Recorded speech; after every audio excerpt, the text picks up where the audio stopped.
गुरुर्ब्रह्मा गुरुर्विष्णुर् गुरुर्देवो महेश्वरः गुरु साक्षात् परब्रह्म तस्मै श्री गुरवे नमः। मूकं करोति वाचालं पंगुं लंघयते गिरिं यत्कृपातमहं वन्दे परमानन्दमाधवम्। कृपाकटाक्षात् या किरणे मोहसमुद्राचे आटणे घडे जये श्रीकृष्णे वंदू तया ते।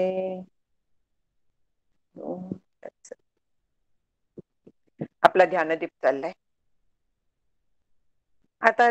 ध्यान दीपामध्ये आपल्याला वाटतं एकदा की नाव ऐकून नुसतं की इथे ध्यानाच्या पद्धती सांगितलेल्या असतात. तसं नाहीये. ध्यानदीपात ध्यानाबद्दल आपले जे गैरसमज असतात ते दूर केले आणि खरं काय त्याचं मूल्य आहे, ध्यानाच्या किती मर्यादा आहेत, ह्या गोष्टी सांगितलेल्या. एम काय आहे? जीव ब्रह्मिक्याचा अनुभव, अखंड तत्स्वरूप होऊन राहणं, जीवनमुक्ती हा आपला ध्येय आहे. आणि त्या दृष्टीने ध्यानाचं महत्व किती आहे, काय आहे, कशा पद्धतीने करावं, हा विचार आपला चाललाय. इथे शंका जी घेतलेली होती ती जीवनमुक्ताचा व्यवहार कसा होईल. कारण लोकांची अशी समजूत असते की जो जीवनमुक्त असतो तर त्याचं चित्त अखंड निरुद्ध पाहिजे, म्हणजे अखंड तो ध्यानमग्नच पाहिजे, अखंड ब्रह्माशी एकरूप झालेला पाहिजे. आता बरोबर आहे, ब्रह्माशी एकरूप झालेला असतो, पण जे सामान्याची जशी विचारसरणी आहे तशा पद्धतीने नसतो. तो व्यवहार करू शकतो. लोकांना काय वाटतं की जीवनमुक्त ध्यानात राहणार आणि तो व्यवहार कसा करणार. ज्या वेळेस ज्ञान होतं तर त्यावेळेस मग तो काहीच व्यवहाराच्या कामाचा नाही, अशा पद्धतीने लोकांची समजूत असू शकते.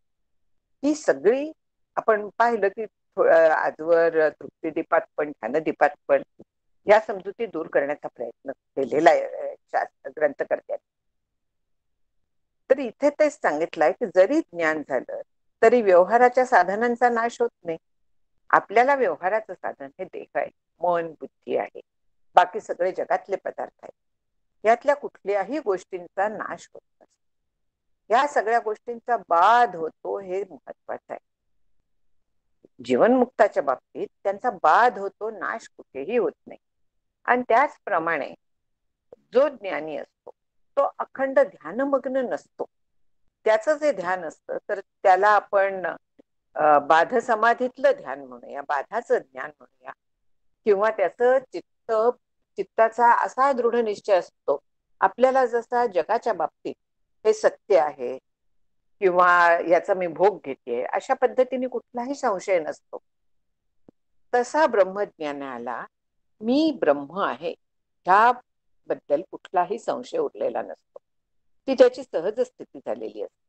त्यामुळे त्याला त्याचं ध्यान करायला लागत नाही, ती आठवण करून घ्यायला लागत नाही, कसलीही त्याला ही गरज नसते. आणि त्याच्यामुळे तो सगळे व्यवहार व्यवस्थित करू शकतो. अनेक संत आपल्याला माहिती आहेत जे उत्तम व्यवहार सांभाळत होते. तसंच ब्रह्मज्ञानी जो असतो तर त्याचं चित्त देखील काम करत असत. इथे काय म्हटलेलं आहे की चित्ताचा निरोध करायला लागत असला तर तो ध्यान करणारा असतो. ध्यानामध्ये चित्ताचा निरोध करायला लागतो. चित्त जे आहे, मन बुद्धी चित्त अहंकार, हे सगळे लय करायला लागतो. ते ध्यानाच्या ह्याच्यात ध्येयाकार होऊन राहायचं असतं तिथे. पण तसं जर का असलं, तसं करायची वेळ असली तर तो ध्यान करणारा असतो, तो ज्ञानी नसतो. जो ज्ञानी असतो तर त्याला अशा पद्धतीने गरज नसते. जो ज्ञानी असतो तर त्याला चित्ताचा, मी मगाशी म्हटलं तसं, अखंड निश्चय झालेला असतो. त्याला परत परत अजिबात गरज नसते चित्त तदाकार करून राहण्याची. पूर्ण खात्री झाल्यावरती अजिबात गरज नसते. हे किती सहज व्हावं. म्हणजे एक जुनी गोष्ट आहे की तेव्हा बायका साड्याच नेसायच्या आणि साड्यांचा पिनअप करणं वगैरे हे नव्हतं, असा पदर आपोआपच जायचा. तर एक स्त्री रेल्वे लाईन क्रॉस करताना बऱ्याच ठिकाणी ब्रिजेस पण नव्हते त्यावेळेस. आम्ही लहानपणी क्रॉस करूनच जायचो रेल्वे लाईन, ठाण्यासारख्या शहरात. तर रेल्वे लाईन क्रॉस करताना तिला गाडीने उडवलं आणि तिच्या मानेवरनं चाक गेली. आता धड वेगळं डोकं वेगळं, ही स्थिती होऊन सुद्धा रिफ्लेक्स ऍक्शनने तिचा हात असा गेला पदराला. ही जी सहजता आहे, रिफ्लेक्स, ती सहजता ब्रह्मज्ञान याला मी ब्रह्म आहे, देहादी जगत सत्य नाही, ह्या बाबतीत आलेली असते. आणि त्यामुळे ज्ञानी जो असतो तर त्याला अशा पद्धतीच्या ध्यानाची गरज नसते. इथे एक त्यांनी शंका काढली की घटाचं ज्ञान झालं कि मग तदाकार होते की नाही वृत्ती. मग तसं जेव्हा ब्रह्मज्ञान होतं तेव्हा पण सारखे तदाकार नको का व्हायला. त्याच्यावरती उत्तर दिलंय की घटाचं ज्ञान जेव्हा होतं तेव्हा वृत्ती घटाकार होते, तेव्हा ती निरुद्ध होत नाही, तेव्हा ती लीन होत नाही, ती घटाकार होते. आणखीन क्षणभर होते, घटाचं ज्ञान होतं आणि नंतर मग हा घट आहे अशा पद्धतीने वेगळं ज्ञान करून घ्यायला लागत नाही. घटाच्या बद्दल व्यवहार करता येतो, तो उचलता येतो, पाणी आणता येतं, सगळं करता येतं. तसंच ब्रह्मज्ञानाच्या बाबतीत एकदा जेव्हा ह्याचा अनुभव येतो, मी ब्रह्म आहे, त्याच्यानंतर ते ज्ञान दृढ होत गेलं की वृत्ती तदाकार होऊ शकते. आणखीन त्याच्यानंतर सगळं जग जरी दिसत असलं तरी ते सत्य नाही असं असल्यामुळे चित्ताचा कुठेही निरोध करायची गरज लागत.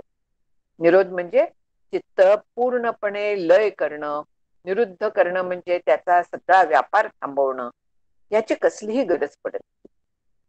जो ज्ञानी असतो त्याला ह्या कुठच्याही गोष्टींची आवश्यकता नसते, त्याचा तो सहज निश्चय असतो. आणि हे घटाच्या बाबतीत जितकं खरं आहे त्याच्याहून देखील हे आत्म्याच्या बाबतीत खरं आहे, ब्रह्माच्या बाबतीत खरं आहे. कारण कुठच्याही गोष्टीपेक्षा ब्रह्म हे जास्तीत जास्त अपरोक्ष आहे. अपरोक्ष म्हणजे प्रत्यक्ष आहे, कारण ते माझं स्वरूप आहे. त्याच्या इतकं जवळ मला दुसरं काहीही नाही. ते माझं स्वरूप आहे हे विसरायचं नाही. आणि ते स्वरूप असल्यामुळे ते प्रत्यक्ष आहेच, कायम आहे, ते नाही असं कधीच होत नाही. सर्वांच्या हृदय देशी मी अमुक आहे ऐसी, स्फूर्ती स्फुरे जे अहर्निशी ते वस्तुगामी. म्हणजे कोणाच्याही अंतःकरणात जे स्वतःच्या अस्तित्वाची स्फूर्ती स्फुरत असते ती ब्रह्मवस्तूमुळे स्फुरत असते, त्याची असते ती. ब्रह्माचं सतरूप जे आहे तर ते मी आहे एवढं त्यातला फक्त असते. आणि ती स्फूर्ती जी प्रत्येकाला अखंड असते, मी नाही असं कधीही कोणालाही वाटत नाही. म्हणून आपल्याला ब्रह्माचा अखंड अनुभव असतो, फक्त तो आहे एवढं आपल्याला कळत. आणि म्हणून ब्रह्माच्या ज्ञानासाठी चित्त तदाकार करून ठेवण्याची गरज नसते.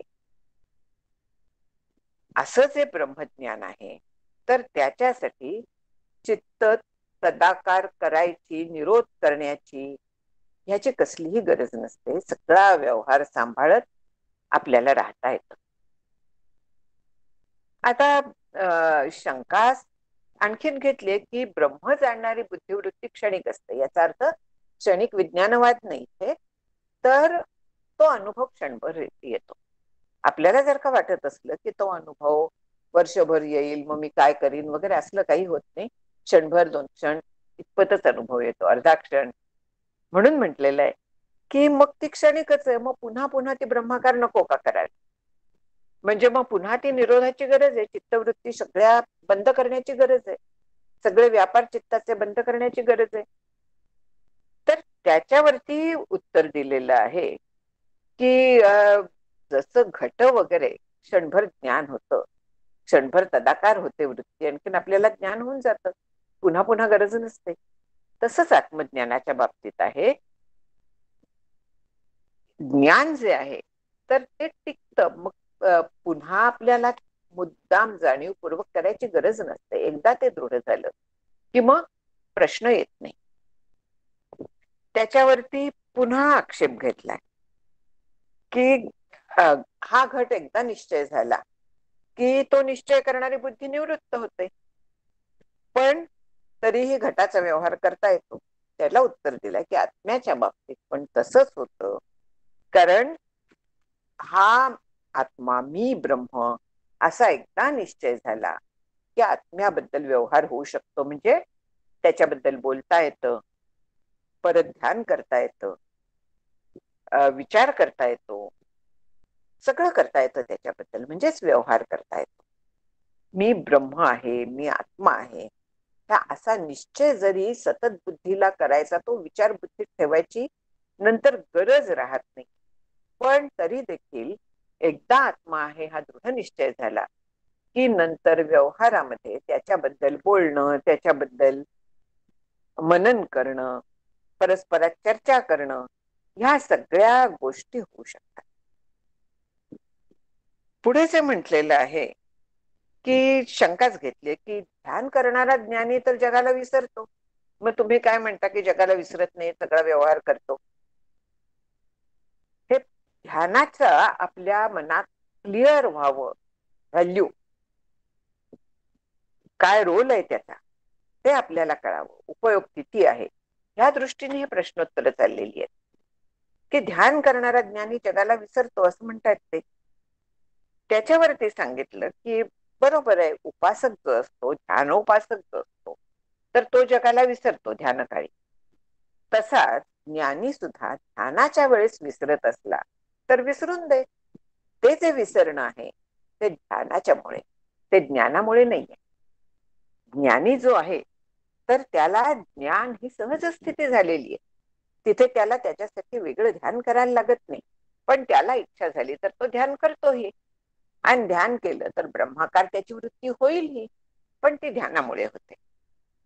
त्याच्यात ज्ञानात त्याच्या भर पडत नाही, किंवा त्याने ध्यान केलं नाही तर त्याचं ज्ञानाला तडा सुद्धा जात, काहीही फरक पडत नाही. हे अगदी लक्षात घ्यायचं की जीवनमुक्त सामान्याप्रमाणे व्यवहार सांभाळतो, आणि जो ध्यान हेच साधन करतो त्याला त्या अनुभवासाठी ध्यान करण्याची गरज असते, ध्यानात राहण्याची गरज असते. आणि असा जो ध्यान करत असतो तो जे हे शंका घेत आहेत ते बरोबर आहे की ध्यान करणारा मग जगाला विसरतो आणि मग ध्यान करतो, मग आत्मस्वरूपाचा अनुभव घेतो, आनंदाचा अनुभव घेतो. पण जो ज्ञानी असतो त्याला कसल्याही गरज नसते. सवय म्हणून म्हणा, आवड म्हणून म्हणा, इच्छा म्हणून म्हणा, असं तो ध्यान करील. पण आणि ध्यानाच्या वेळेस जगाचा त्यालाही विसर पडेल, पण तो ध्यानाचा परिणाम, तो ज्ञानाचा परिणाम नाही. आणि ज्ञानाला ध्यान केलंच पाहिजे अशा तऱ्हेचं कुठलंही बंधन नाही. कारण मोक्ष जो आहे तर तो ज्ञानाने आहे, तो ध्यानाने नाही. लक्षात घ्यायचं परत की मोक्ष जो आहे तर तो ज्ञानाने आहे. ज्ञानात एव तू कैवल्यम, हे परत परत शास्त्र सांगत असत. आणखी ज्ञानी ध्यान करतच नाही असं नाही, करतो. पण इथं प्रारब्धाची दुःख विसरण्यासाठी ध्यान करतो क्वचित असंही म्हटलेलं आहे. आणि त्याला उदाहरण जे दिलेलं आहे ते रामकृष्ण परमहंस यांचे वेदांताचे जे गुरु होते तोतापुरी, तर त्यांना पोटदुखीची व्यथा होती. आणखीन त्यांच्या जेव्हा लक्षात यायचं की आता पोट आपलं दुखायला लागणार आहे, तेव्हा ते ध्यान लावायचे. आणि मग ध्यानात गेल्यामुळे त्यांना त्या दुःखाचा कुठलाही त्रास व्हायचा. ध्यान लावून बसायचं.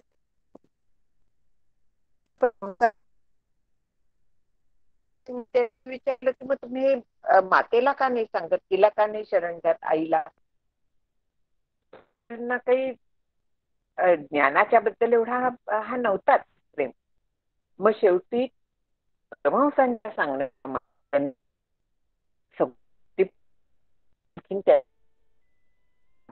त्या प्रेमाच्या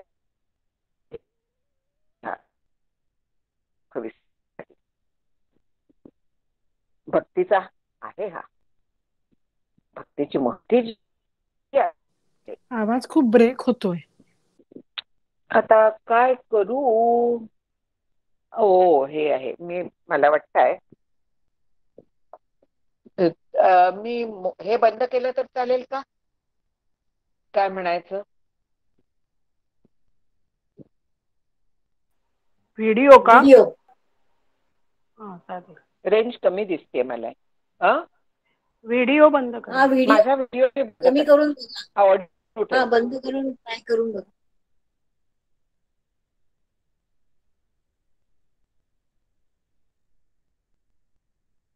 काय जरा आवाज बरा आहे? हो आता बरं आहे. Yes, thank you. हा, तर कमी मला तर त्याच्यामुळे ऑडिओ फक्त ठेवला तर बरं पडतं अशा वेळेस.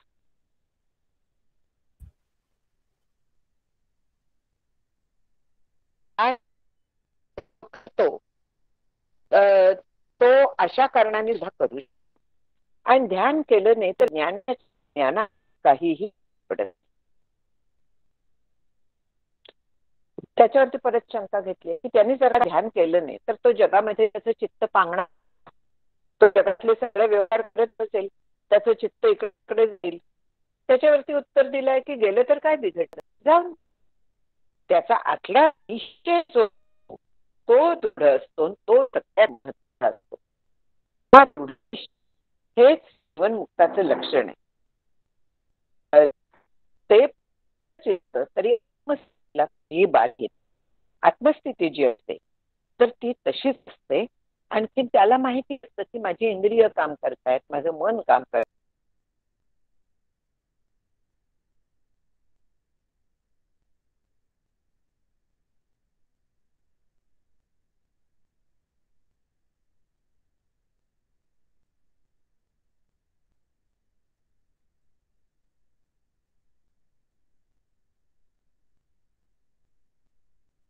हे झालं होतं. आला आवाज? हो हो येतोय आला आता. आता आला. हा, क्षणभर पूर्ण हे गेला होता. अच्छा, आता मी हे करू शकते, ऑडिओ व्हिडिओ पण करू शकते. इंटरनेटचं एकदम कमी झालं होतं. आता क्लिअर येतोय आवाज. हा बरोबर आहे. तर नेटचा प्रॉब्लेम झाला होता थोडासा. आलाय आता.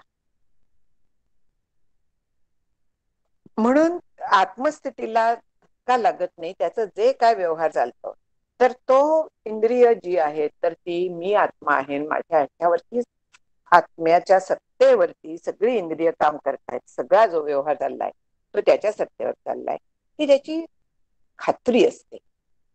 मग त्याच्यावरती शंका घेतली की असं असलं तर ज्ञानाची निषिद्ध विषयांकडे प्रवृत्ती होईल की? केवळ जर का तो कसलाही व्यवहार करतोय त्याला लेप लागत नाहीये, आणखीन त्याची खात्री आहे एवढी तो ज्ञानी आहे, सगळे मग ज्ञानाने सर्व कर्माने भस्मसात करूते, ही जर का एवढी त्याची खात्री असली तर त्याची निषिद्ध कर्मांकडे प्रवृत्ती होईल. पण त्याच्यावरती म्हटलेलं आहे की इथे अतिप्रसंग असा शब्द वापरलाय श्लोकात. अतिप्रसंग म्हणजे विधिनिषेध न पाळता केलेलं कर्म. तर त्याच्यावरती म्हटलं की जे विधीचं शास्त्र आहे ते जीवनमुक्तासाठी आहे. कोणाच्यासाठी आहेत विधी निषेध वगैरे हे सगळे? तर ज्यांना मी ब्रह्म आहे असं ज्ञान नाही, ज्यांना जग सत्य वाटत, म्हणजे जे पूर्ण अज्ञ पण नाहीये. थोडक्यात अज्ञ म्हणजे कसे, 5 वर्षांपर्यंत जी लहान मुलं असतात ते जे काय करतील तर त्याचा त्यांना लेप लागत, त्यामुळे तेवढेही नाहीयेत. आणखीन पूर्ण ज्ञानीही नाहीयेत. असे जे असतात त्यांच्यासाठी सगळे नियम असतात. अमुक करावं, अमुक करू नये, हे सगळे नियम जे आहेत तर ते अशा मधल्या स्टेजच्यासाठी असतात. नेहमी अगदी एक लक्षात घ्यायचं की पूर्ण अज्ञान आणि पूर्ण ज्ञान याची सारखी स्थिती असते. उदाहरण प्रकाशाचं देते. अति तीव्र प्रकाश असला, आणखीन अंधार असला, दोन्हीच म्हणजे प्रकाश नसला, दोन्हीचा परिणाम एकच आहे, दिसत नाही. तसंच इथे आहे. साऊंड वेव्हचं तसंच आहे. एका ठराविक रेंज मधल्याच आपण ऐकू शकतो. तसं हे विधी निषेध कोणासाठी आहेत? तर माणसं आहेत जी जाणती आहेत अशांच्यासाठी आहे, पण ज्ञानी नाही आहेत. आणि ज्ञानी जो आहे तो विधी निषेध या सगळ्याच्या पलीकडे गेलेला असतो. ज्ञानाची पण त्यांच्या त्यांच्या विषयाकडे प्रवृत्ती होते. म्हणजे निषिद्ध विषयांकडे त्याची सहसा होणार नाही. प्रारब्ध असलं तर होईल, पण प्रारब्धाने हे असं होऊ शकतं एवढं लक्षात घ्यायचं. पण त्याची एरवी निषिद्ध विषयांकडे प्रवृत्ती होत नाही, कारण त्यांनी जन्मोजन्मी साधना केलेली असते. विधी ते पाळीत निषेध हाते गाळीत मज देऊनी जाळीत कर्मफळे, हे जे माऊलींनी म्हटलेलं आहे तसा तो वागलेला असतो. आणि असं वागल्याशिवाय त्याची चित्तशुद्धी झालेली नाहीये. आणि चित्तशुद्धी झाल्याशिवाय त्याला ज्ञानही होणार. म्हणून त्याची तशाच पद्धतीने प्रवृत्ती झालेली असते आणि त्या सहज प्रवृत्तीच्या पलीकडे तो जाणार नाही. म्हणून विधी निषेध जे आहे, देहात अहंकार म्हणा, हे सगळे बद्धांच्या बरोबर राहतात. जो जीवनमुक्त आहे तर त्याच्यासाठी कसलेही अहंकार नाही, काहीही तिथे नाही. तो केवळ प्रारब्ध असेपर्यंत त्याला प्रारब्ध जगवतं, खाण्याकडे प्रवृत्त करतं, सगळीकडे त्याचं मन ही जागा असतं. जो आपलं बहुमानस जो असतो असा जो जीवनमुक्त आहे तो पूर्ण नॉर्मल व्यवहार करताना दिसतो, कुटुंब सांभाळेल, सगळं करेल, पण आतमध्ये त्याचा पक्का निश्चय असतो की मी ब्रह्म आहे. म्हणून ऐहिक व्यवहार त्यांचाही सुरळीत चालतो. फक्त बाधितानुवृत्ती हा अगदी कीवर्डच आहे. पण मुक्ताला कसलंही कर्तव्य नसतं, पण तरी देखील मार्गाधारे वर्तावे, विश्व हे मोहरे लावावे, अलौकिक नोहावे लोकाप्रती, या पद्धतीने तो सामान्य लोकांसारखे कर्म करत राहतो. कारण इथं वडील जे जे करी ती तया नाव धर्म ठेविती, येर तेची अनुष्ठिती सामान्य सकळ, माऊलींनी सांगितलंय. आणि ह्या पद्धतीने सर्वसामान्यपणे जीवनमुक्त वागतो. तो पूर्ण स्वतंत्र आहे. आत्मा जो आहे तो स्वतंत्र आहे. हा आत्मरूप असल्यामुळे स्वतंत्र आहे. तो त्याच्या इच्छेप्रमाणे, त्याला इच्छा झाली तर तो त्याच्या स्वाधीन आहे, काय करायचं काय करायचं नाही. पण तरीही तो सांभाळतो, ते एवढ्यासाठी आहे. आणखी त्याच्या बाबतीत काहीही त्यांनी केलं तरी त्याला कसलाही लेप लागत नाही. तो पूर्णपणे करून अकर्ता असतो, कुठल्याही फळांनी लिप्त होत. मग पुढे म्हटलंय की वासना वगैरे त्या निवृत्त व्हाव्या, कमी व्हाव्या, यासाठी तो ध्यान करेल का? त्याला उत्तर दिलंय की त्याच्या वासना निवृत्तीची गरजच राहिलेली नाहीये. तिथे वासना त्याच्या आधीच क्षीण झालेली आहे. सगळं माईक आहे, जग माईक आहे, चिदाभास माईक आहे, हे कळल्यानंतर तो कशासाठी, काय इच्छेने शरीरम अनुसंज्वरेत, आपण पाहिलं होतं तृप्तिदीपात, किम इच्छन कस्य कामाय शरीरम अनुसंज्वरेत. त्याला वासना राहत नाही. प्रारब्धाने तात्पुरतं मनात तरंग उठतात, त्या पलीकडे मला अमुक पाहिजेच वगैरे अशा पद्धतीने त्याच्या मनात राहत नाही. आणि म्हणून जीवनमुक्ताला मुळात कुठलाही, म्हणजे अतिप्रसंगाचं चाललं होतं ना, प्रसंगच नाही तिथे अतिप्रसंग कुठनं असणार, असा काउंटर क्वेश्चन केला. प्रसंग नाही म्हणजे अमुक एक करायलाच पाहिजे, विधिनिषेधानुसार वागलंच पाहिजे वगैरे त्याला नाहीये. मग त्याच्या पलीकडे तो जाऊन काम करेल वगैरे, त्याच्या बाबतीत काहीही फरक पडत नाही, त्याला विधिनिषेध नाहीये, हे परत सांगितलेलं आहे. मग पुढला जो विषय येतो तो ज्ञानाला शाप अनुग्रह सामर्थ्य हे असलंच पाहिजे, असा आपला एक समज असतो. हा श्लोक 108 ला पोचलोय की हे सामर्थ्य असलं पाहिजे. मग त्यांनी माझ्यावर कृपा करावी आणि मग कृपा केल्यानंतर मला जे हवाय ते मिळावं. काय हवाय मला? जगातलं हवं. माझ्या मुलांचं चांगलं लग्न होऊन त्यांना पार्टनर चांगले मिळावेत, त्यांची भरभराट व्हावी, मला मरण सुखात यावं वगैरे जे आहे, तर ते सगळं त्याच्या बाबतीत काहीही सत्य नसतं. त्याच्या बाबतीत हे कुठेही नाही. काय असतं की हे जे सामर्थ्य आहे हे तपश्चर्याने मिळतं. मग तो ज्ञानी नसला तरी देखील तपश्चर्याने त्याला हे सामर्थ्य प्राप्त होतं. आणि मग काय होतं? ज्ञानी नाहीये, वासना आहेत, तपश्चर्येमुळे ह्या सिद्धी आणि हे सामर्थ्य प्राप्त झालंय. लोकांना भुलवण्याला याचा उपयोग केला जातो. लोक त्याच्या नादी लागतात आणि लोकांना काय वाटत असतं की ज्या अर्थी एवढं त्याच्यात सामर्थ्य आहे त्या अर्थी तो ज्ञानी असला पाहिजे, ब्रह्मज्ञानी असला पाहिजे. मग लागतात मागे पैशांच्या राशी होतात. महाराज मला अमुक द्या, महाराज तमुक द्या, चालू होतं. दुनिया झुकती है, झुकाने वाला चाहिए म्हणतात ना, तशा पद्धतीने होऊन जातं ते. सगळे आनंदात असतात. ज्यांना तो हे देतो काही तेही आनंदात असतात. त्याला हवं ते स्वतःला पैसा हवा असतो तोही मिळतो, मान मिळतो तोही आनंदात असतो. पण दोघही त्यामुळे गर्तेत जातात, काहीही उपयोग होत. एकनाथ महाराजांनी या सिद्धींना वाटेवरचे दरोडेखोर म्हटलेले, वाटमारी करणारे. याला कारण ते आपल्याला सरळ मार्गावरनं आड रस्त्याला नेतात. जो त्यांच्या ह्याच्यात अडकतो, भूलभुलैयात त्यांच्या जो नादी लागतो, तर तो ज्ञानाचं सगळं विसरून जातो. आणखीन सगळ्या जगातल्या गोष्टीत रमायला. शाप देण्याचं काय किंवा एखाद्याला काही गोष्ट देण्याचं काय, जगातल्याच देणार आहोत ना, का आणखीन कुठल्या देणार आहोत? जे देणार आहोत तर ते जगातलंच असणार आहे. मग जगातलं मिथ्या आहे असं ज्याला पक्क ज्ञान झालं, तो कशाला सामर्थ्य असलं तरी या भानगडीत पडणार आहे. सामर्थ्य नसतं असं नाही, कोणी कोणी तपश्चर्याही करतात आणि ज्ञान पण झालेलं असतं त्यांना सामर्थ्य असू शकतं.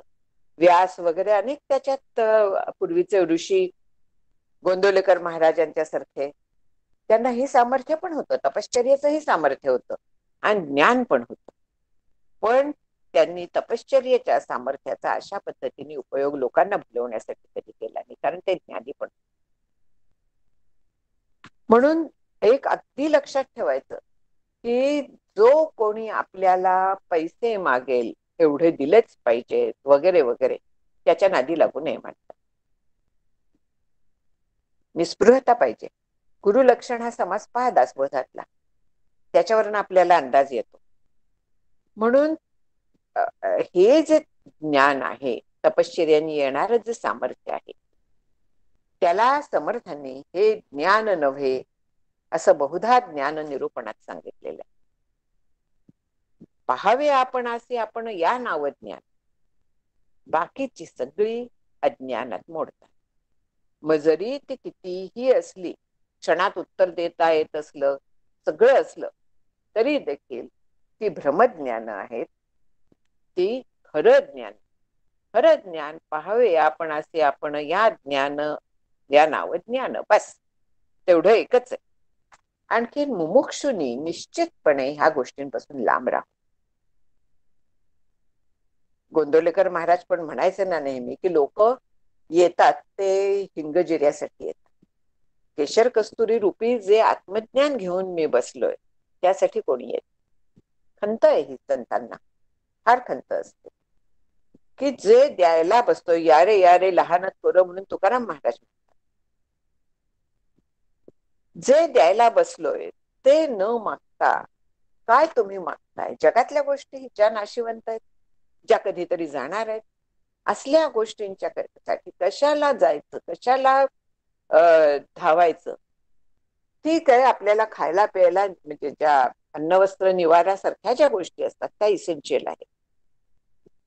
वैभव मिळवू नये कोणीही म्हणत नाहीये. जोडून या धन उत्तम व्यवहारे, पुढे उदास विचारे वेच करी आहे. समर्थ जे म्हणतात की प्रपंच पाहिजे सुवर्ण, पण पुढे तेच म्हणतात ना, पुढची सोड की परमार्थी पंचीकरण आणि त्याच्या पुढली महावाक्याचे विवरण करिता सुटे. हेही सांगितलंय. प्रपंचापुरती आवश्यकता आहे, पण आपण त्याच्या मागे लागलो आणि सिद्धींच्या मागे लागलो, ह्या अशा तपाच्या सामर्थ्याच्या मागे लागलो, तर आपण परमार्थात प्रगती करून घेऊ शकत.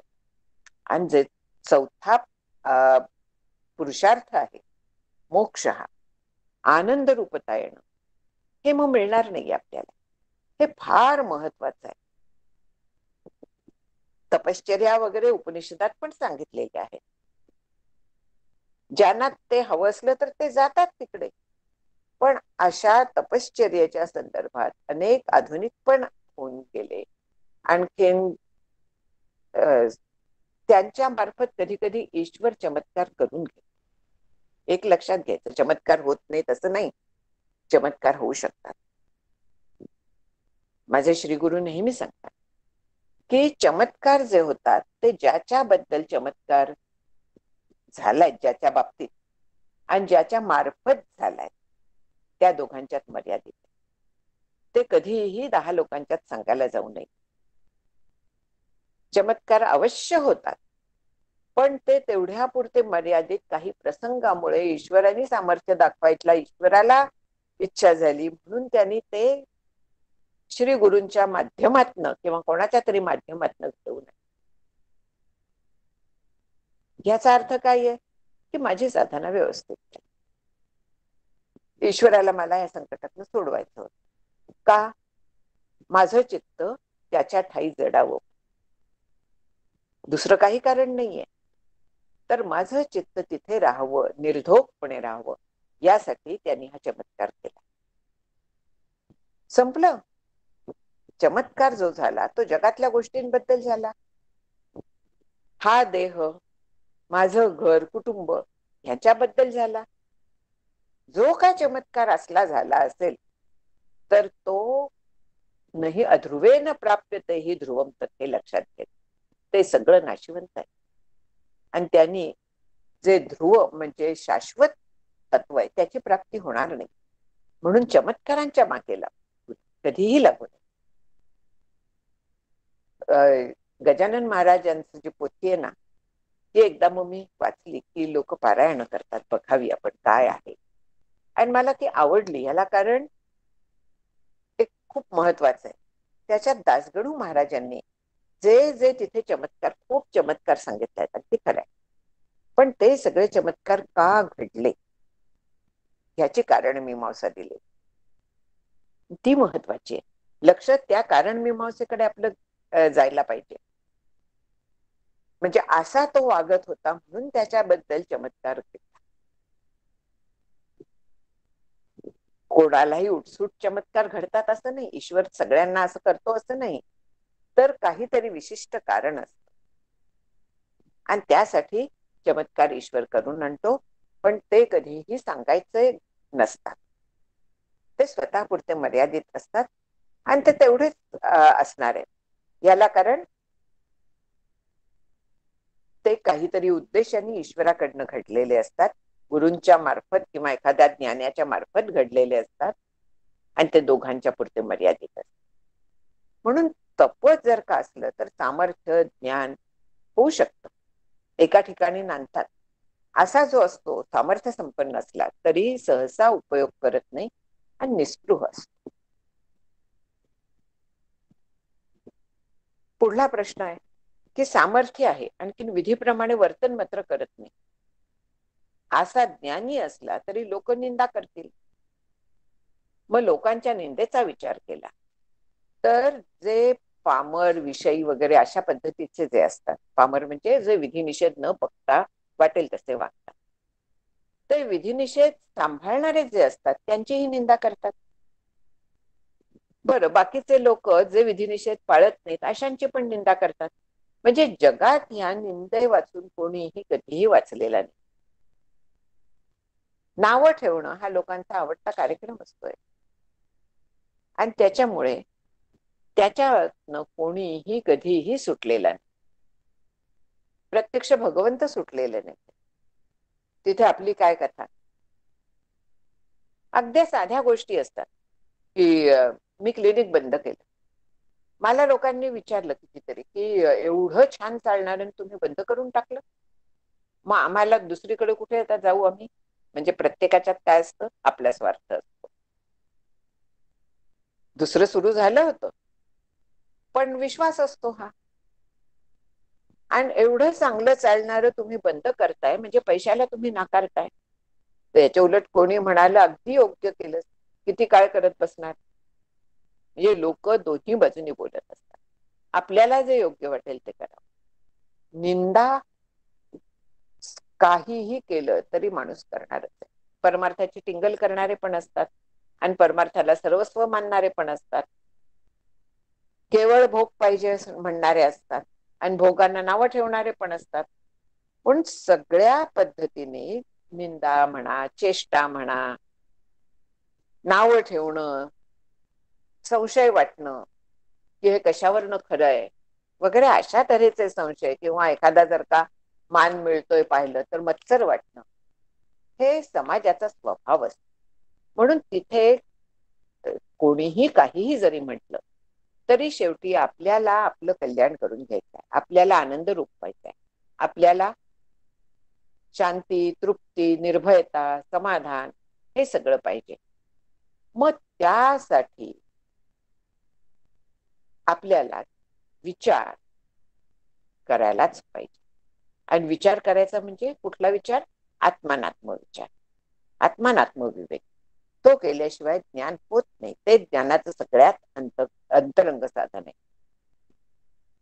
म्हणून लोकनिंदा जरी असली तरी त्या दृष्टीने आपण लक्ष द्यायचं अजिबात कारण नाही. उलट जर का ते निंदा करतायत खरं असलं तर आपल्याला सुधारणा करायला वाव मिळतो. निंदकाचे घर असावे शेजारी म्हणून जे तुकाराम महाराज म्हणतात, ते या दृष्टीने आपल्याला जर का खरंच दोष असले तर ते सुधारायला आपल्याला उपयोग होतो ना. म्हणून अवश्य ऐकावी निंदा, पण आपण करू नये. ऐकावी म्हणजे आपल्याबद्दल, लोकांच्या बद्दल नाही. त्यांनी असं केलं आणि तिने तसं केलं अशा तऱ्हेची ऐकायला जाऊ नये. पण जर का कोणी माझी निंदा करत असलं, आनंदाने ऐकावी. जर का दोष खरे असले सुधारावेत, खोटे असले काय मला करायचंय त्याच्याच बोलून दे. या पद्धतीने आपल्याला त्याचाही उपयोग होतो आणि ज्ञानी हे सगळं करू शकतो. ज्ञानानंतर व्यवहार सगळा पूर्णपणे सांभाळणं शक्य आहे. उदाहरण जनकाचं नेहमी दिलं जातं, एकनाथ महाराजांच्या सारख्यांचं दिलं जातं. श्रीमंती होती, काही असलं, सत्ता होती, तरी देखील सगळा व्यवहार व्यवस्थित करत होते. आणि ज्ञानी सुद्धा त्यामुळे प्रारब्धानुसार सगळा व्यवहार करत राहतो. तो सोडून जात नाही.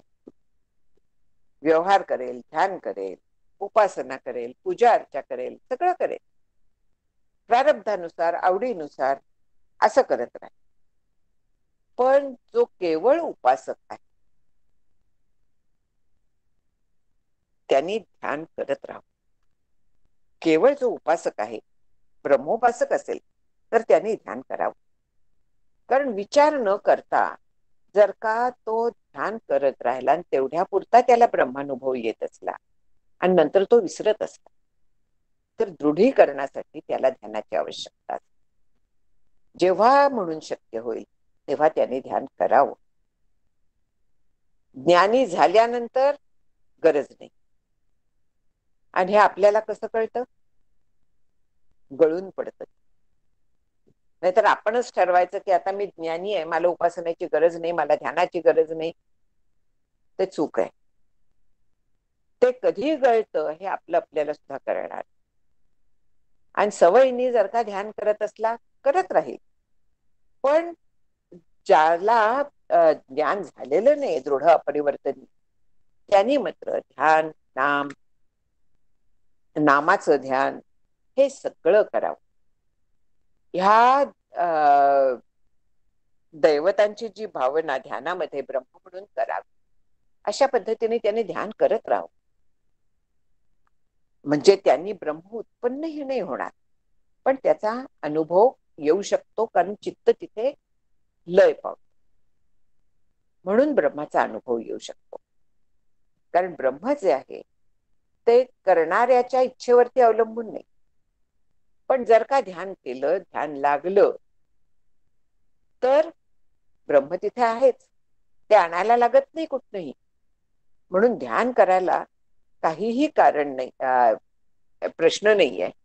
फक्त एवढं लक्षात घ्यायचं की ध्यानामध्ये जर का अनुभव आला तर तो पोचला, ज्ञानी झाला असं नाही. त्याचा तो अनुभव तेवढाच असतो. ध्यान उतरल्याबरोबर तो अनुभव पण नाहीसा. ब्रह्म आहेच, ते कुठेही गेलेलं नाही. पण ह्याच्या बाबतीत मात्र पुन्हा जगत सत्यत्व त्याच्या डोक्यावरती बसत.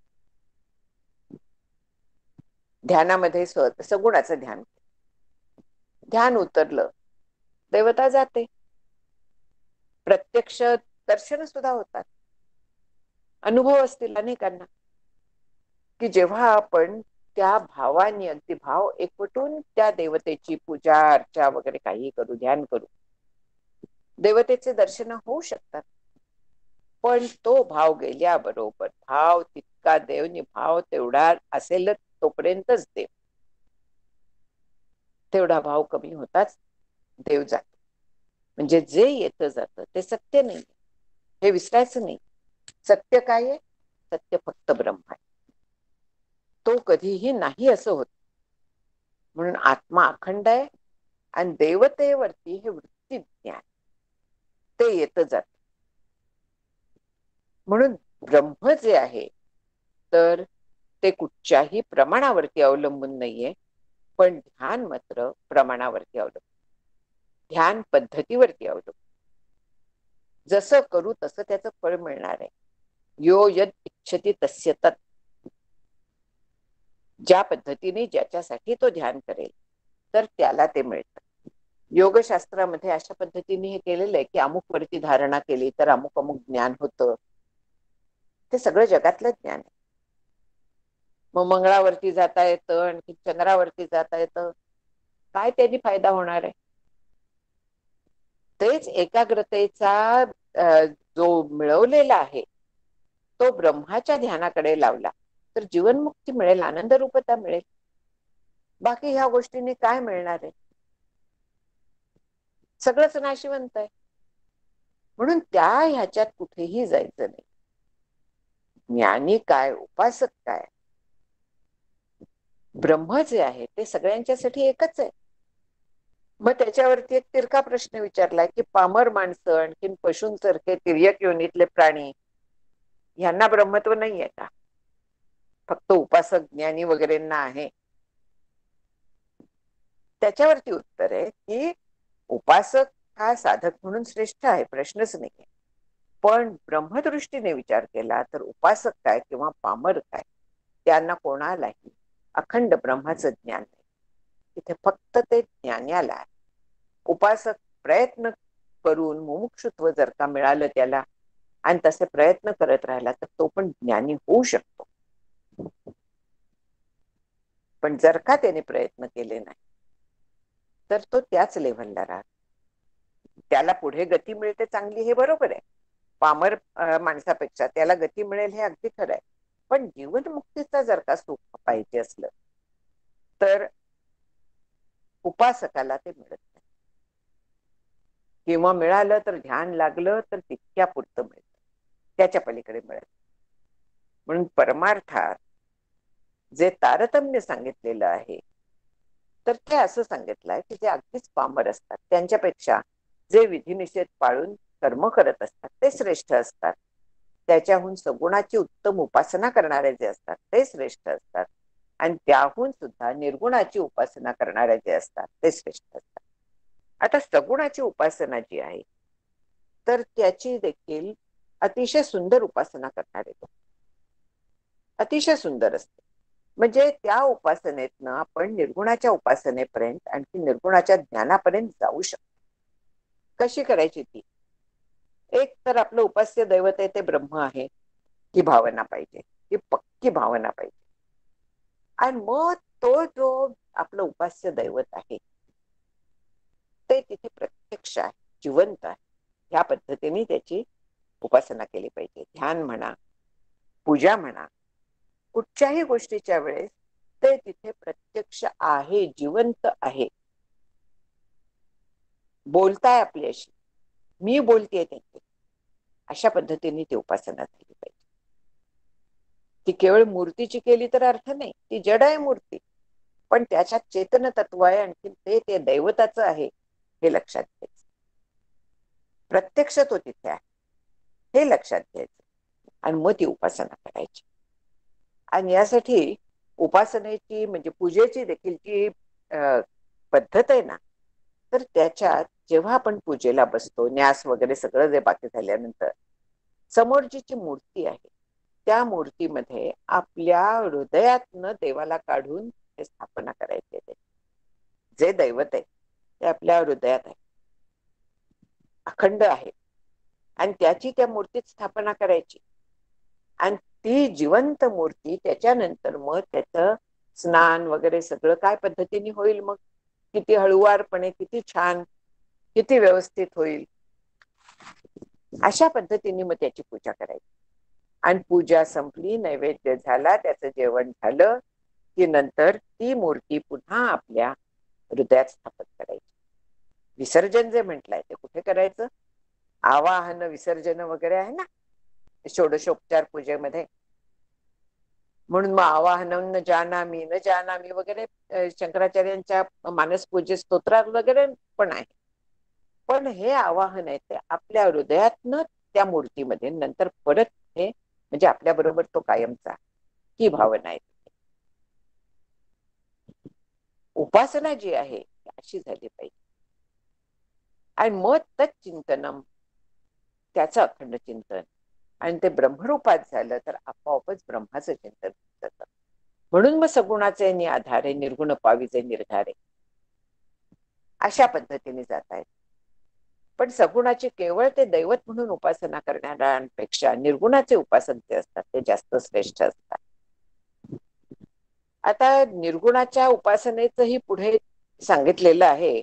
आत्ता जे आहे तर ते सगुण उपासनाचं चाललेलं आहे की हे अशा पद्धतीने का तरतम ठेवले की हळूहळू ज्ञानरूपतेकडे नेणार आहे. विधिनिषेध पाळून कर्म केलं की त्यांनी चित्तशुद्धी होते. अशा उपासनेने चित्त अतिशय शांत होतं, शुद्ध होतं, पवित्र होतं, आणखीन तिथे ज्ञान प्रकट व्हायला वेळ लागत. म्हणून त्या उपासनेचं हे महत्व आहे. आणि म्हणून ह्या सगुण उपासनेचं महत्व सांगितलेलं आहे. पण सगळ्यात अहंग्रह उपासना वगैरे जी आहे ती श्रेष्ठ आहे. आणि हा सगुण ह्याची जी उपासना आहे ती संवादी भ्रमाच्या स्वरूपाची आहे. आपण संवादी भ्रम पाहिलेला आहे. मला वाटतं उदय घायाळांनी संवादी भ्रम छान सांगितला होता त्यावेळेस. तर ते पाहिलेलं आहे. ही जी उपासना आहे ती संवादी भ्रमाचं स्वरूप आहे. तेव्हा तिथे शाळीग्राम वगैरे उदाहरणं होती संवादी भ्रम सांगताना की सगुणाची उपासना हा संवादी भ्रम आहे आणि तो अशा पद्धतीने काम करतो. त्याला शंका विचारली की भ्रम काही ज्ञानरूप नाही, ज्ञेय प्रत्यक्ष पाहिल्यावर ज्ञानरूपता येते. तर त्याला उत्तर दिलंय की संवादी भ्रमामुळे योग्य विषयाकडे जातो, आणखीन मग तिथे दुसऱ्या प्रमाणामुळे प्रमाज्ञान होतं. मग तसंच उपासना करणाऱ्याला देखील तद्रूपतेच्यामुळे ब्रह्मज्ञान होतं असं म्हणायला काहीच अडचण नाही. म्हणजे जे ब्रह्मज्ञान होतं मुळात तर त्याचं प्रमाज्ञानात रूपांतर झालं. उजेडावरती रत्न आहे असं समजून धावला तर तिथे खरोखरीच रत्नाचा प्रकाश होता. म्हणजे तिथे संवादी भ्रम आहे की नाही. तसा जो सगुण उपासक आहे तर तेही परब्रह्म विटेवरी अशा पद्धतीने जेव्हा ब्रह्मरूप म्हणून तो उपासना करतो तेव्हा तो संवादी भ्रम ठरतो आणि तो अशा उपासकाला निर्गुणाकडे घेऊन जायला उपयोगी पडतो. म्हणून मूर्तीच्या ध्यानाने एकाग्रता सहज येऊ शकते आणि चित्त एकाग्र होत होत होत मग अपरोक्ष ज्ञान होऊ शकते. हे फार महत्वाचा उपयोग आहे त्याचा. म्हणजे शेवटी हे सगळ्याचा उपयोग काय आहे तर आपल्याला अंतिम जे आहे ध्येय आपलं ब्रह्मरूपता तिथपर्यंत पोचायचं. मग हे सगुणाचा आधार घ्यायचा, म्हणजे अशा पद्धतीने सगुणाचा आधार घ्यायचा. जे सगुण आहे तेच निर्गुण आहे हे जाणून आपण त्याची उपासना करायची. आणि अशी उपासना करता करता आपण प्रत्यक्ष तिथपर्यंत पोचू शकतो, हे लक्षात घ्यायचं.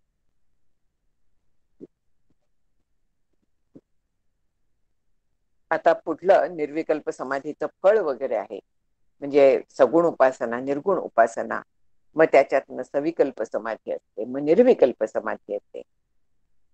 आणि निर्विकल्प समाधीचं फळ जे आहे तर ते म्हणजे मुक्त अवस्था हे आहे. हा आता उद्या विचार करूया आपण. आपली वेळ आत्ताची संपलेली आहे. काही शंका असल्या तर.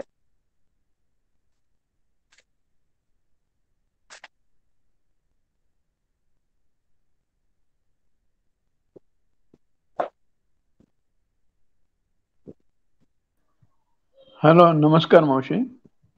हा प्रदीप बोलतोय, कुलकर्णी, नाशिकहून.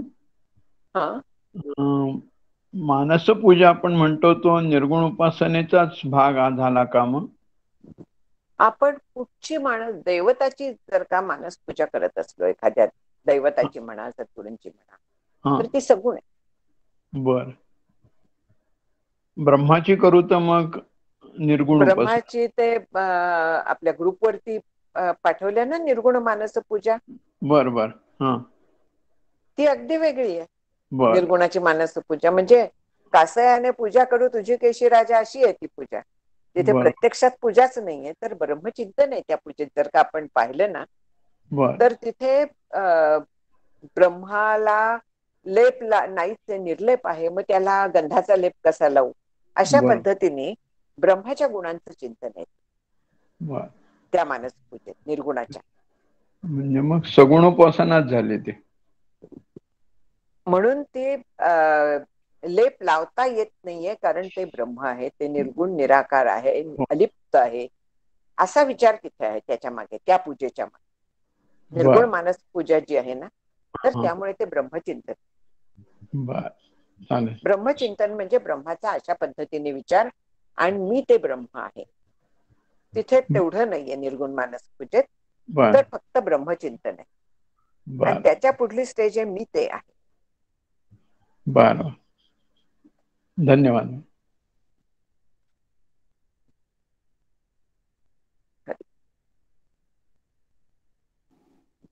नाही राजेश. राजेश बोलतो, ऐकायला? हा बोल. ध्यानकाळी देहाला आणि जगाला विसरत असणारा हा ध्यानामुळे आहे, ज्ञानामुळे नाही, असं म्हणलंय. होय. हे बघ, ज्ञानी जो आहे ना, हा बोल. बोला बोला, ताई बोला. कळलं नाही, काय काय शंका आहे पूर्ण करू. तर ध्यानात ज्ञान नाही होत का, असं म्हणायचं ना? तेच का ते ध्यान परमनंट आपण ज्ञान कुठलं नसतं? करतोय, हे बघ, ध्यान कुठलं करतोय, समजा ब्रह्माचंच करतोय, सोहमचं ध्यान केलं, तर ते समाधी असेल, ध्यान लागेल, तेवढा क्षणभर ते ज्ञान होणार आहे. व्युत्थानानंतर काय, परत जगत सत्यत्व डोक्यावरती बसलं ना.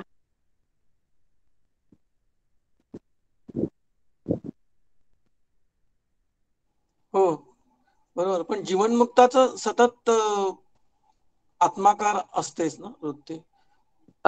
काय जीवनमुक्त हा सतत आत्मा अनुसंधानात किंवा आत्मध्यानातच असतो, बरोबर. वृत्ती सतत आत्माकार असते. जीवनमुक्ताला ती गरजच राहत नाही. जितकं आपल्याला आज मी अमुक आहे हे सहज आहे, तितकं त्याला ते सहज झालेलं असतं. ध्यानाची गरजच नसते, अजिबात नाही. या विचाराची सुद्धा गरज राहत नाही जेव्हा सहजता येते.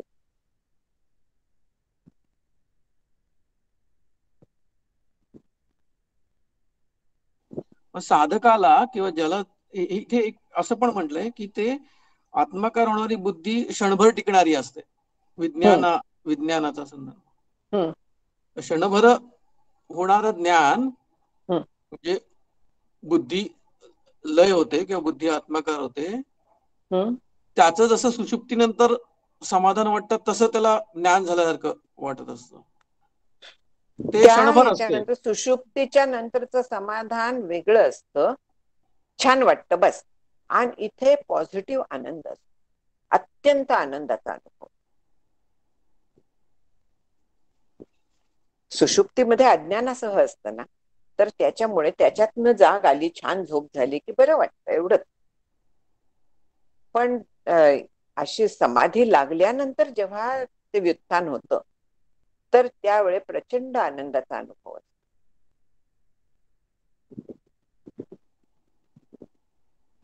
थँक्स ताई. तर ते अज्ञानासह नसतं, म्हणजे ध्यानात नंतर आलेला ध्यानात आनंद किंवा समाधान, त्याला समाधान म्हणायचंच नाही, तो आनंद म्हणायचा असं म्हणतात. ते ते ते अज्ञान असं नसतं. ती जी सूक्ष्मवृत्ती जसं सुषुप्तीतनं बाहेर आल्यावर जी सूक्ष्मबुद्धी वृत्ती आठवण करून देते की मी छान झोपलो होतो, बरं वाटतंय, खूपच छान वाटतंय, तसं ध्यानात न मिळालेला आनंद सांगणारी जी वृत्ती जी आठवण करून देते, सो वी कॅनॉट पॅरलल, म्हणजे त्याचं कम्पेअर करू शकत नाही सुषुप्तीशी. ते अगदी वेगळं. बरोबर आहे. फक्त आनंदाची लेव्हल फार वेगळी असते. अच्छा. सुषुप्तीतला आनंद बेताचा असतो, छान वाटतं बस. आणि हा आनंदाचे हे येतात, उसळे येतील असा आनंद असतो तिथे. संस्कार जो येतो त्या अज्ञात सूक्ष्म बुद्धिवृत्तीवरती, तो प्रचंड आनंदाचा असतो. आठवणार नाही काय, पण बस एकदम मस्त आनंद असतो.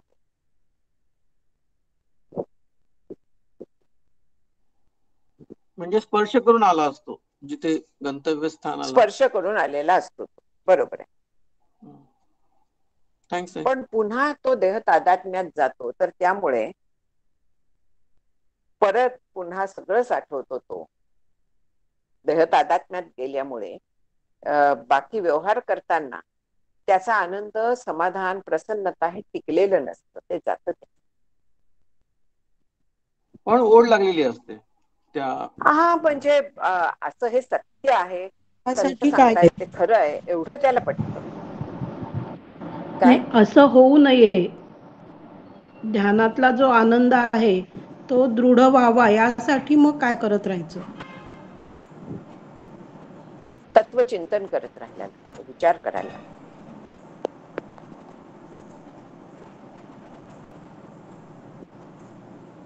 पुढला विषय तोच आहे ध्यानदीपातला. ह्याच्यानंतरच जे आहे आता उरलेला, तो त्यासाठीच आहे सगळा भाग. पण म्हणजे हे जेव्हा हे असे ग्रंथ जे आहेत आपण आता अभ्यास करतोय, तसे ग्रंथ वाचून मग ती आपल्याला ती भावना हळूहळू म्हणजे परत जगत सत्यत्वती राहत नाही का? नाही, नुसते ग्रंथ वाचून नाही. जेव्हा आपण म्हणजे अप्लाय करतो ना ते ग्रंथातलं, त्यावेळी म्हणजे समजून घेऊन आणि समजून, आणि कारण हे त्याचं सगळं चिंतन आपल्या करून सगळे संशय दूर होतात या ग्रंथांच्या अभ्यासाने.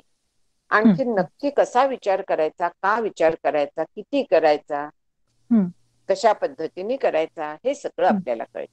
त्याचे पैलू कळतात. आणखी मग ते दृढीकरणाला मदत.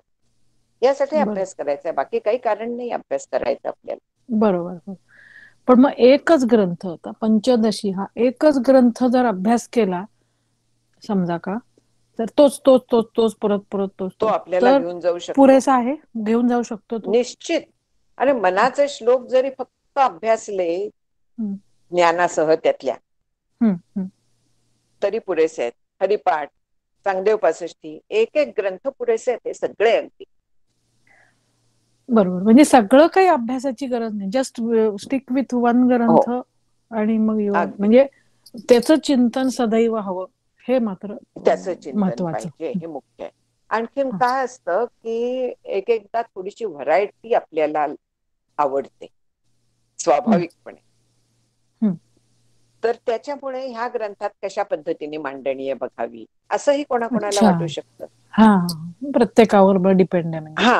म्हणजे एक ग्रंथ जर का हाच फक्त घेतला हम्म. अगदी 100% पुरेसा आहे. कारण ह्याच्यात तसा सगळेच पैलू प्रॉब्लेमच आहेत नाही. आलेले आहेत.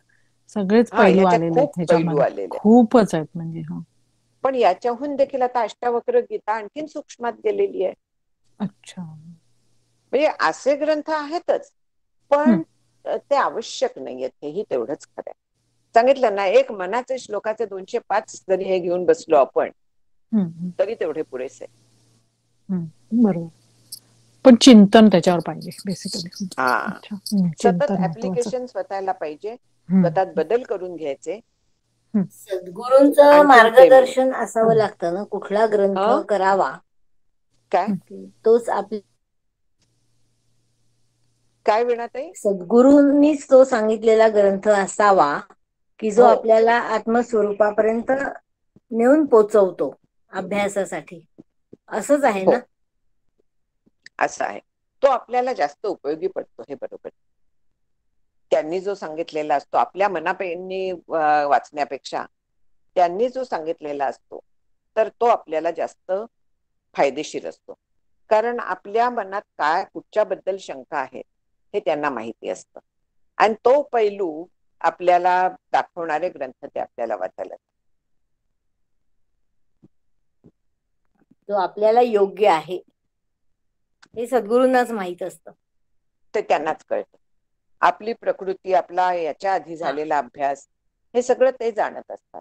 आणखीन त्यामुळे त्यांनी सांगितलेलं अभ्यास करणं हे सगळ्यात ब्रेक महत्त्वाचं. होतोय.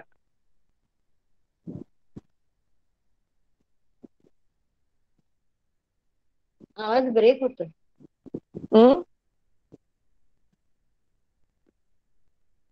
आवाज ब्रेक होत होता बरा.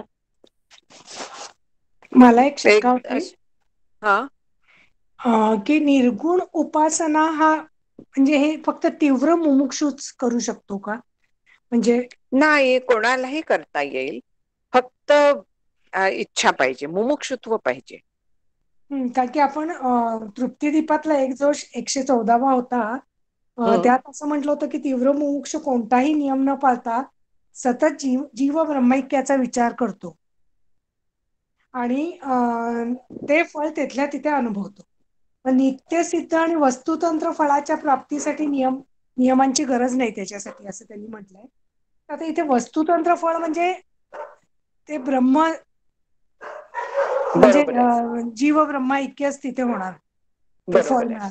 पण मग नित्यसिद्ध आता हे कशासाठी म्हणणार? ते नित्यसिद्ध एवढ्यासाठी म्हटलंय की ते कायम आहेच, ते नाही असं कधीही नाहीये. पण म्हणजे ते ब्रह्मच, ते ब्रह्म एकच एक गोष्ट नित्यसिद्ध आहे.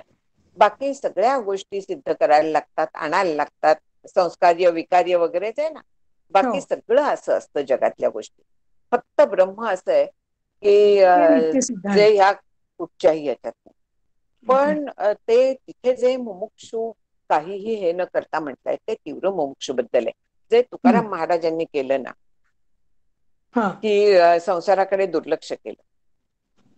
म्हणजे देवाची एवढी ओढ होती की बाकीच्या सगळ्या ओढी ते विसरले. जसं देशभक्त देखील असेच करतात ना, खेळाडू असंच करतात ना, की त्या एका गोष्टीसाठी बाकीचं सगळं विसरतात. तसं तीव्र मुमुक्षु जो असतो तो देवासाठी बाकीचं सगळं विसरतो, बाकीचं सगळं गौण असतं त्याच्या दृष्टीने. आणि म्हणून तुकाराम महाराज म्हणतात की देव जोडे तरी करावा अधर्म. अधर्म म्हणजे वेळ प्रसंगी खोटं बोललं तरी काही बिघडत नाही, असं हे करतायत. बरोबर. नाही, पण म्हणजे ज्यावेळी आता मी उपासना करते आहे, अजून तीव्र मुमुक्षुत्व समजा माझ्या यायचं आहे, तर मी ती सगुण उपासनाच करणार. नाही, निर्गुण करायला काहीच अडचण नाहीये. निर्गुण उपासना म्हणजे विचार आहे निर्गुणाचा. मी ब्रह्म आहे हा विचार आहे. मग ते जेव्हा आठवेल क्वांटम तेव्हा जम्प करत होत नाहीये का? राहावं. क्वांटम जम्प होणार नाही माझ्या दृष्टीने की मी एक श्री साधना गुरूंना विचारा, श्री गुरूंना विचारा. बरोबर. कारण ह्या बाबतीत दोन्ही हातात हात घालून जातात, खरं सांगायचं तर. सगुण पण पाहिजे, निर्गुण पण पाहिजे. बरोबर. सगुण निर्गुण एक गोविंदुरे, दोन्ही पाहिजे. बरोबर. केवळ निर्गुणाच्या ह्याच्यात पडलो तर चित्त कोरडं होतं, ओलावा राहत नाही. बरोबर. त्यामुळे भक्ती जी आपण भक्ती मार्ग म्हणतो दोन्ही पाहिजे, दोन्ही पाहिजे. सगुण बर. निर्गुण. हम्म. फक्त सगुण हे निर्गुणच आहे ह्या कन्व्हिक्शन पाहिजे. हम्म. अगदी बरोबर. ते विचारलं होतं तेव्हा एकदा काकांनी सांगितलं होतं की तुम्हाला म्हणजे 2 प्रकारचे ध्यान असतं. एक बैठकीचं असतं, तेव्हा तुम्हाला जे नाम दिलंय ते करायचं आणि मग तुम्हाला मी आत्मा आहे तुम्ही बाकीच्या वेळेला त्याचं भान ठेवायचं, असं ते दुसरं ध्यान करायचं. म्हणजे मग हे पण केलं जातं आणि हे पण केलं जातं. आता या गीतांजली त्यांनी विचारलं ना, त्याला मी अनुसरून हे सांगितलं, तर हे योग्य आहे का म्हणजे असं? तुमच्यासाठी ते योग्य आहे. हा.